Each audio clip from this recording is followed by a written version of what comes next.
So I'm sure you guys know who Tucker Carlson is. He's actually become kind of the mainstream media representative of the online right wing. He's someone who brings on a lot of people from the online right wing, people like Dave Rubin and others like that. And he's also almost like a manifestation of the online right wing. Now, he basically went on this kind of, he's going on this kind of xenophobic rant here. Now, and he also lies. So, from this article in Raw Story, it says, in a little over 25 years, Caucasian Americans will become the minority. However, Fox News host Tucker Carlson questioned the growing diversity and blamed elites for changing America too fast. CNN called out fake news. So I guess he said this, but there's one thing that I wanted to correct. Because white people in a little, there's this stat that everybody loves to say, is that by 2044, whites will become the minority. However, they're not becoming they're only a minority when you add up all the other races. So really, they're going from being a majority to just having a plurality, which means that their group amount is larger than everybody else. So there's still more white people than there is of any other race by itself. But if you add up everybody else and then compare to white people, yeah, in 2044 it's going to be less. What the fuck is that? What is that? That's so misleading. That's massively misleading. Now, here's what the article says. It says, Carlson began by responding to a National Geographic profile on the increase in Latinos in the U.S. He claimed that the population change in one Pennsylvania town, quote, tells you a lot about demographics in America and how bewilderingly fast they are changing without any real public debate on the subject. That's happening all over the country. It doesn't matter how nice the immigrants are. They probably are nice. Most immigrants are nice. That's not the point. The point is, this is more change than human beings are designed to digest.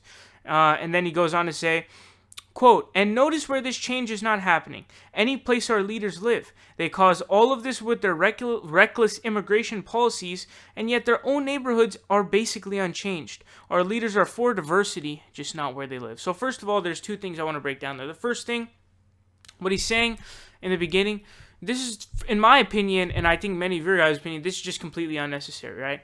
Ranting about some kind of increase in diversity is massively xenophobic, and it makes no sense to me.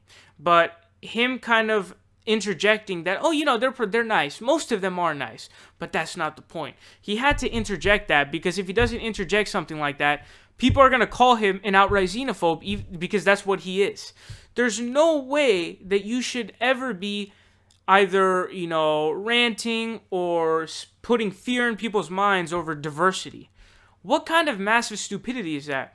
There was actually a really good Vox video about how Fox News and current Republicans went from being, if you're an immigrant, it's fine, we just don't like illegal immigration, to now it's being motherfuckers like Tucker Carlson who says, no, we need to just completely lessen immigration 100%, not 100% stop immigration, but we need to lower immigration as a whole, not just put an end to illegal immigration. So this is like an utterly xenophobic comment that he has made. But now we get into the beef of this. Now he goes on to say that there's no diversity where our leaders are. Now this is very, what you would call this kind of false, I guess, populist kind of thing that he's trying to do here. Trying to say, the elites, they're not getting diversity. It's just us. So here's what this article says. It says, where Carlson faltered in his argument is his claim that the demographic change hasn't taken place in cities where politicians live. It's a difficult claim given every person in the United States lives in a congressional district. However, Brownstein went line by line with examples of Democratic leaders who represent predominantly diverse districts.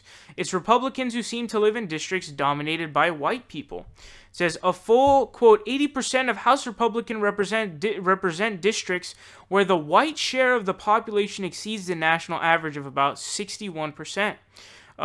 Meanwhile, over 2/3 of Democrats represent seats where the non-white share of the population exceeds the national average.